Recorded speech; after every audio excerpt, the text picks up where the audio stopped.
A little too loud there, John? All right, 721, what? 721-1290 is our number, 1-800-568-5309. Champ Edmunds joining us here in studio this morning. And, of course, Champ is a Republican candidate for the U.S. Senate. Good morning, sir. Good morning. How are you? Excellent. How are things going for you? You know, great. You know, I've been traveling all over the state. I've actually, some people don't realize this, I've been running for this seat since February of 2013. Right, I remember that. So, you know, we've been go. We've been all over the state, everywhere from Scobie to Dillon and from Eureka to Billings area and everywhere in between. Just this past few days, just to give you an idea, I was in Colstrip on Friday, Helen on Saturday, and yesterday I was in Harleton, and then back here to see you today. Wow! So, did you take any trips to California for big fundraisers? No, I don't have. I don't have big fundraisers. I thought that's how it was done. No, not in this campaign. No, unfortunately, we don't have huge out-of-state fundraisers. But yeah, we got enough to keep us going. Now, what is the reason why? Because obviously your big name opponent is Steve Daines, a billionaire guy who was in the House now, wants to run for the Senate. Is the presumptive favorite. So why you instead of Mr. Daines? Well, I'm the only conservative candidate in the race. My goal is to have conservatives in the House and Senate, and that doesn't have to be me. I would rather it be him. You know, when I'd rather go fishing personally, but. I believe it's important for our country to have more people like Rand Paul or Ted Cruz in the United States Senate. And when Congressman Daines first announced he was running, my first thought was, we got a guy, I'm gone. And then I looked at his voting record, and his voting record proves that he will be more like a John McCain in the United States Senate. And I do not believe God bless John McCain. He's a good guy. He served our country well. He was a prisoner of war. Right. We don't need any more John McCains in the United States Senate. And Congressman Daines' voting record proves that he will be just another John McCain in the United States Senate. That's not what this country needs. Okay, let's get to the phones. And do you have any Facebook comments yet? Not yet. I don't even have a Facebook post the up yet, Peter. That's the what phone rang already? That's pretty quick. Well, Tyler's quick on the trigger there. Tyler, good morning. You're on Talkback. Hi. Good morning. Good morning, Champ. Good morning. My question to you, sir, is what are you going to do to defend the Second Amendment rights of Montanans? Well, I'm a big Second Amendment guy. I have a concealed weapons permit. I'm carrying now. I won't whip it out on you guys though, so don't worry. Don't make me mad. But no, I'm kidding you. Hey. But no, that's totally joking. But I do believe that we have the right to defend ourselves, and we have the right to carry. And personally, I don't see why we need to have a concealed carry permit. The Second Amendment doesn't say that we have the right to defend ourselves if we have a permit. So, you know, I'm not sure I agree with the whole having a permit to concealed carry. We should be able to carry whenever we want. So I'm a hunter, and I also realize, though, that the Second Amendment is not about hunting. It's about tyranny, and we should all have the right to carry, and I'll defend that always. Okay. Anything else, Tyler? Yeah, my typical follow-up question to prospective politicians, what is your opinion on gun-free zones? Well, it seems like that's where everybody gets shot up, isn't it? I don't think we should have gun-free zones. That's where the cowards like to go to shoot people so they don't get shot at. Well, Champ, you sound pretty darn good, and don't drink the water over there, all right? All right. Thanks, Tyler. Appreciate that. All right. 721-1290, all three lines open. Champ Edmunds will be here with us till 10 o'clock this morning answering your questions. Of course, you know, when you want to be a senator, that opens up literally a whole world of topics that you want to talk about. So go ahead, John. Well, yeah, I wanted to jump back in the nitty-gritty real quick. We were talking about being a conservative. Champ is kind of running on that theme. And I wanted to know where you are conservative in a way that Steve Daines is not, for example. Well, I can tell you the way that we tell how somebody is how they vote, not by their rhetoric. And scorecards that they do on us in the Montana legislature, I've served 2 terms in the Montana House of Representatives, both on appropriations. I've been scored as a conservative in the Montana House. Congressman Daines is scored also by various entities that score congressmen and senators, U.S. congressmen and senators, and his scorecards show him not to be conservative. More of a moderate. More of then? a moderate. And Okay. for instance, Congressman Daines voted 4 times to raise the debt limit before he voted this last time against raising the debt limit. And you have to ask yourself, why did he vote this last time against raising the debt limit? I'd say because it was politically prudent. All of a sudden, people are paying attention, so I better vote the other way. And I don't think that's how you should vote. He should have voted no the other 4 times. It seems to me it's almost a little bit of a false comparison. Frankly, the Montana House, Montana Senate, it's a little bit easier to be a quote-unquote conservative than the U.S. House and the U.S. Senate. I mean, we're just talking on the spectrum, much further to the left at the U.S. House and Senate. Well, I would say, John, that I haven't been both places. I haven't in the House. And I can tell you it's not easy to stand on your conservative footing in the House if you're susceptible to pressure. So to say that it's easier in the House and the Senate, I don't know. I mean, we could make all kind of excuses for moderate votes if you want to, but that still doesn't make me less moderate. There are conservatives over there, and we need more of them, and they don't have bad votes like our congressman does. So there are people over there doing the right thing. Okay, we're going to take a little break. We have all 3 lines open. Champ Edmunds, our guest, running for the Senate, and love to have your phone calls, your comments, whether at 721-1290 or on our Facebook page. We're coming right back after this quick timeout. 721-1290 is our number, 1-800-568-5309. All right, I'm Peter Christian. That's John King over there. That's Champ Edmunds. And Nicole is waiting very patiently on the phone. Good morning, Nicole. Good morning. Hi, what's on your mind, ma'am? Well, I wanted to ask Champ what his views are about the federal Common Core curriculum and standards. I've been doing some research into it lately, and I've been quite concerned in what I've found. I know it was kind of pushed through the states at the top level, tied with some funding.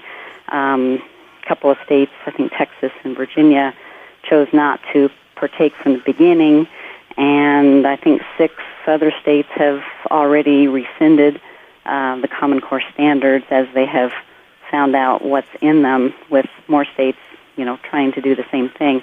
I was just curious, Champ, what's your take on the Common Core standards, and if it's something that you believe is detrimental to the country from a national standpoint, what would you do as a U.S. Senator to stop it, reverse it, whatever? Okay, we have exactly 3 minutes before we have our next break, so go ahead. My short answer is Common Core is bad, and we need to reject it at the state level.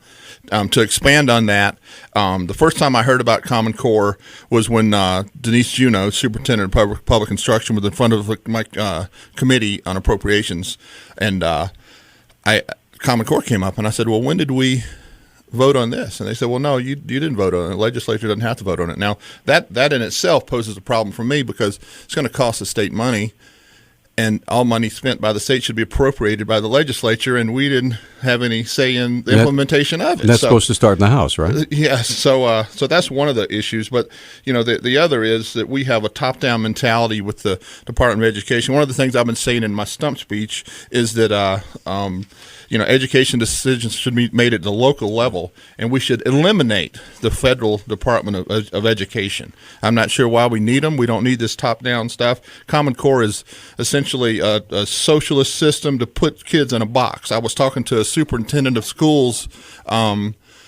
recently that went to China, and he told me, he said, I can't believe this Common Core stuff, because I was just in China trying to help them get their education system out of what we're trying to put our education system into with Common Core. So Common Core is not a good thing. We need to push back on it, and we need to stop all. I didn't think the No Child Left Behind was a good thing either. So we need to push back against this federal government trying to tell us how to teach our kids. You made a good point about that. Funding thanks, Cole. Thanks for your call. Just one good point. Aren't all my points good? Well, I was just. No, I'm going to say no. I'm just going to throw that out there, and we'll get to that later. But with the appropriations needing to start in the House, didn't the House in Montana State approve some funding for a Common Core? We Well, I'm not. That's a good question. We must have, because it I must remember have been written in watching there some somewhere. of The House Bill 2 is an awful big bill. I don't recall reading a line item on it, but it very well could have been some line item in there. But I don't see how, because we met in the 2000, and I'm thinking out loud here. Okay. We met in the 2011 session. And I heard about this in the 2013 session, and they said that it was implemented in November of 2011. So maybe in the 2013 budget there was something in there. There was a lot of stuff in there. We increased spending by, I want to say 14% last session because of the crossover Republicans that voted with the Democrats. So that could have been in that increased spending. Okay, we're up against our hard break here. So, Mike, we're going to ask you to hold. We have two lines open, 721-1290, 1-800-568-5309. Champ Edmonds will be with us all the way till 10 o'clock this morning. Love to hear from you, either there or on our Facebook page. We're coming right back. Sponsored by the Doggy Hotel, Selway Armory, the Mustard Seed Restaurant, Temprite Service, and by Missoula Nissan Hyundai. Welcome back, everybody. Let me just set the table again for you. I'm Peter Christian. That's John King, our show producer over there. Joining us in studio, in person, live and in the flesh, ladies and gentlemen, our very own good friend, Champ Edmonds. Well, I'm clothed. Okay, that is a good point. He's in the shirt and jeans. And we're all better off for it. Amen, brother. Yeah, amen to that. Let's get back to the phones. I know Mike's been waiting very patiently through the top of the hour. Mike, good morning. You're on Talkback. Yeah, good morning. Well, here's the one thing that's totally disappeared from anything. I want to know what Champ is going to do about anchor babies. That's plumb off the radar. Oh, we don't talk about the ridiculous $10 an hour wage, which is absolutely a fallacy. That's the worst thing we can do is have the government tell anybody what they should pay. But not just $10, $10. I don't care if it's 20. Why, if it's 10, 30 ought to be good, but it's ridiculous. Our bigger problem is our borders and our anchor babies, and there is a multi-million-dollar business in this country of I'll fly over and pick you up for X amount of money, drop you off, you have the baby, you pay me. And by the way, if you're an illegal alien, the government's going to pay for that baby, and after 18 years, that baby comes back and can bring the entire family. That's what's going on here, and we are not closing the borders. Oh, and we can lock them borders down. Oh, no. When you're under invasion, I don't care if it's a soft invasion or a hard invasion, but if you're being invaded, we got 30,000 troops over there a few miles from Seoul, South Korea. They could come back here and guard our borders, and if the Koreans can't find enough to protect their own borders, that's tough luck. So I want to hear what you got to say about this. We need to lock these borders down for a couple reasons. We need to know who's here and why they're here and have a moratorium on any more immigration for at least a year to find out who in the heck's what they're here for. Okay, Mike, go ahead, Champ. I don't disagree with you. We have to secure our borders first. I'm not a supporter of amnesty, and the anchor babies. That goes back to the Civil War times and the slave issues, and I think that could be repealed in today's world. So, sorry, what you think that if a child is born in the United States, it shouldn't be a United States citizen? Well, the reason that they did that, if they're born to an illegal alien, then why should they be a citizen just because they were born in here to an illegal alien? The reason that do you understand what the anchor baby thing is? Yeah, I get how it works. I mean, do you understand why? I mean, that was basically because we were going to, send slaves after slavery. We're going to send everybody back to Africa. So they made this anchor baby rule. So we couldn't do that. They had to be allowed to stay here because they had been here. So, and it was a slavery time thing, not a current time thing. So when you come here and you, when you, let's say for instance you're in the military and you have a kid in Japan, which I almost did. That kid's an American citizen. That kid's because they were born to you in Japan. So if you come from Be a some dual other citizen. country illegally to our country and they're born here, they're a citizen of wherever you came from, not here. Does that help you, Mike? Well, I want to know if that can be. Is he going to make a try if he gets elected? That's what I want to know because everybody is avoiding this question like the plague, except at least the Champ's come up with something on it. But this is ridiculous. We're arguing over a stupid, minimum wage, which shouldn't be in existence to start with. I agree with you, Mike. We need to make minimum wage about why not $40 an hour? I mean, if everybody's making $80,000 a year, I think we'd all be better off. But you got that right. That would really work great. So the minimum wage is I don't think needs to be at all. I mean, let the market decide what the wages are going to be. I can tell you, I have a son over in Williston, North Dakota, right now, and you can make $17 an hour working at Walmart in Williston, North Dakota, because that's what it demands to have people get over there and work at Walmart. And the same $2,000 signing bonus for McDonald's over there. Well, not only that though, but you pay $2,500 a month for a 1-bedroom apartment. Yeah, it's pretty expensive. So. I've been over there a couple of times and visited him, and it is a busy place. Yeah. Well, I'll personally, my own opinion, this is a free country. Let the market dictate what you get paid. The government does not need their finger in that pie, because every time they screw it up, and if you don't believe that, look what happened in Medicare. And Medicare went into existence in 1965, somewhere in that neighborhood, and after that, we seen hospitals built like Taj Mahals because they seen a money pit there from Medicare. And back in 1964, I was in a hospital room. It cost me, $15 a day. A few years later, it was $150, and now it's up to $1,000. And that's all because the government got their finger in the pie. So get the government out of it, and we run a whole lot better. Mike, thanks for your call. But see, here's the deal. What I see the government doing as their great overarching, reason why they do stuff is because we see injustice and we see inequality. And so we, as the government, because the government is supposedly how you get things done when you can't do things on your own, we do things together. That's the government. And it comes in and says, we are going to fix that by paying people, by forcing people to be paid more money, or forcing, this or forcing that. Because we care, because it's the right thing to do and all that. So how do you respond to that? The problem is we make all these laws based on good intentions and never look at the results. We need to look at the results and what comes of it. For instance, when Johnson's Great Society came about in the mid-'60s, in black families the war in the on South, poverty, right. The war, they only had 7% of their babies being born in families without a mom and a dad. Today it's over 70% because the government has tried to take the place of the family and the father in the family. So when you see things happen like that, it ought to be a pretty good indication that it's not working. It's getting worse and not better. Yeah, we're going to take a little break. Come right back. We have Marlon and Susan and one line open. Champ Edmonds joining us here in studios, running for the U.S. Senate, folks. I would love to have your questions and comments and ask him whatever you want. 721-1290. We're coming right back. Thanks for joining us here on Talkback. 721-1290, 1-800-568-5309. Now, Champ Edmonds here in studio with us, running for the U.S. Senate. That's John King. I'm Peter Christian. And let's get right to the phone and say Marlon's been waiting the longest. Marlon, thanks for holding. Go ahead. Hey, Champ. Hey. My question is, if you could, in your opinion, what is the most important thing, if you had to narrow it down to one thing, the most important thing in your job as elected government official, and where do you get your reasoning for that?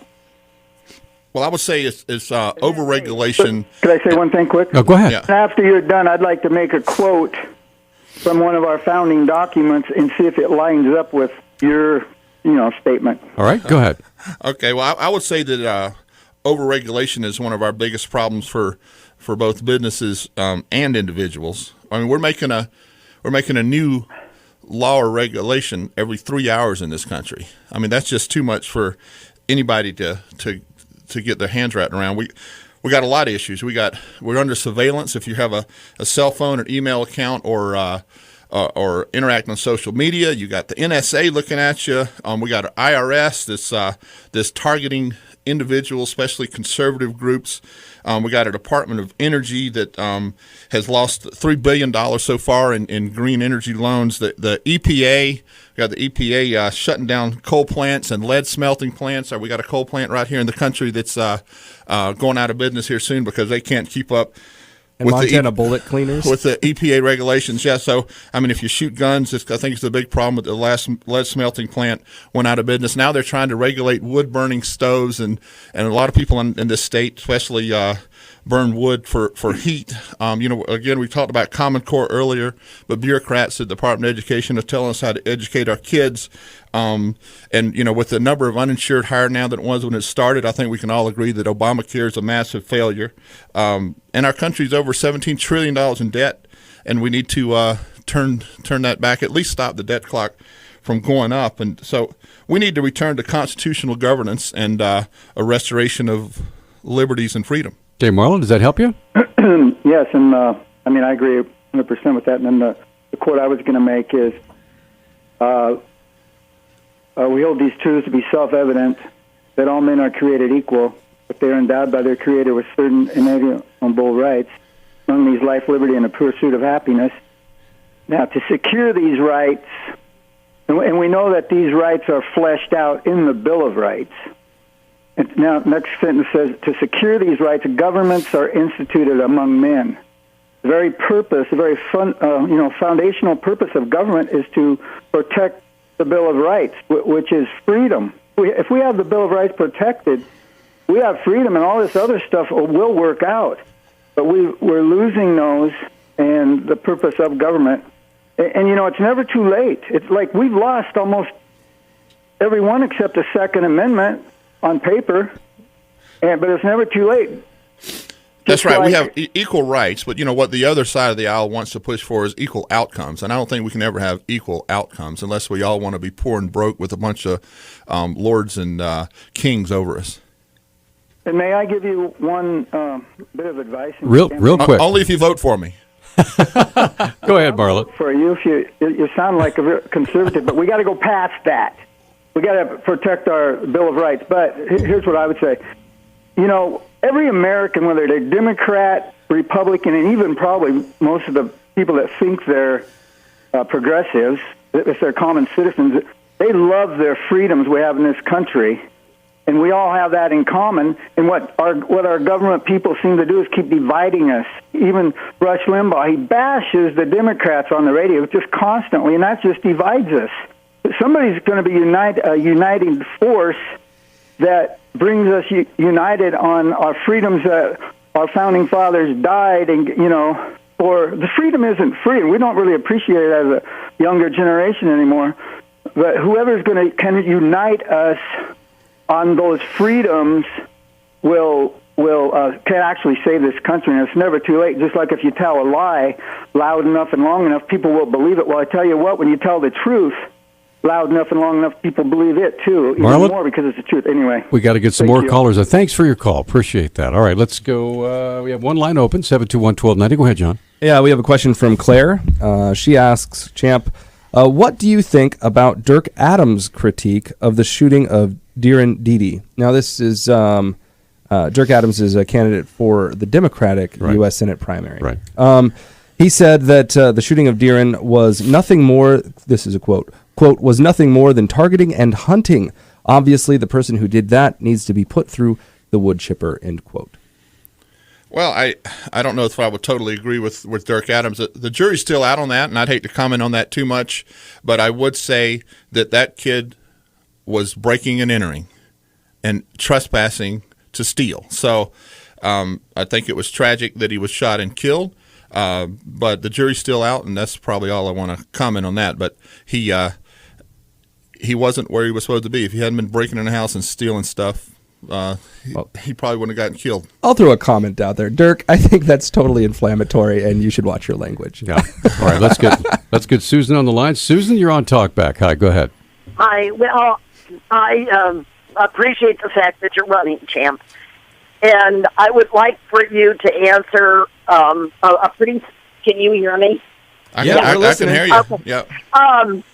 Okay, the question is this. If you had been Steve Daines back in last October, when you were faced with voting to keep the federal government open and to shut down the federal government, thus not funding Obamacare, because that was the result of keeping the government open, was supporting the Democrats in their support of Obamacare financially. How would you have voted? I would have. The whole point of that deal, as my understanding, is that the Democrats, we need to remember, did not want to compromise at all on Obamacare and were shoving it down the throats of Americans. So that was the Republican Party wanted to essentially have more time to work on it before it was implemented, so they did not want to fund it. They wanted to pass a budget without funding Obamacare, which caused the government to quote-unquote shut down. Now, to me, I don't think that the government shutdown was a huge issue. I know that I didn't really personally notice anything, and I think most Americans didn't bat an eye to the government being shut down. So I would have stuck with the plan that we had from the beginning to stay shut down until the Democrats compromised and decided to work with Republicans, which they didn't and never did because Congressman Daines and 86 others jumped the fence and voted with the Democrats. Okay. And I also have a place on my ranch and for your time. Thank you very much, and I appreciate your support. Thanks, Okay, Susan. bye. Okay, we're going to take a little break. Catherine, you're up next, and we have two lines open. Champ Edmonds joining us here at studio, 721-1290 or 1-800-568-5309, or on our Facebook page. We'll get all your questions in if you get it in before 10 o'clock. Boom, boom, boom, boom, boom, boom, boom. Love the bass line in that song. 721. Beautifully. Thank you very much. Well We're here done. all week. 721-1290, 1-800-568-5309. All right, Peter Christian doing the bad bass. That's John King over there. It's and better than me singing Les Mis songs. This I've been is- doing it for like over a week now. Very true. Champ Edmonds joining us here in studio. Catherine has been waiting a long time. So, Catherine, I know you've got it all stored up. So, what do you got? Okay. Good morning, Champ. Good morning, Catherine. Okay. There was a meeting of representatives, of 9 western states a couple weeks back to discuss available options to rein in the federal government with regard to turnover of federal lands to the states. Now, the BLM is trying to take over private land in several areas, example, Texas, in violation of the Red River Boundary Agreement done in 2000. Then there's the conflict in Nevada, and then there's the action taken in Wyoming, which moved approximately 1 million acres, including the entire town of Riverton, which is about 10,000 people, to reservation control and authority without even the courtesy of notifying the governor's office in advance.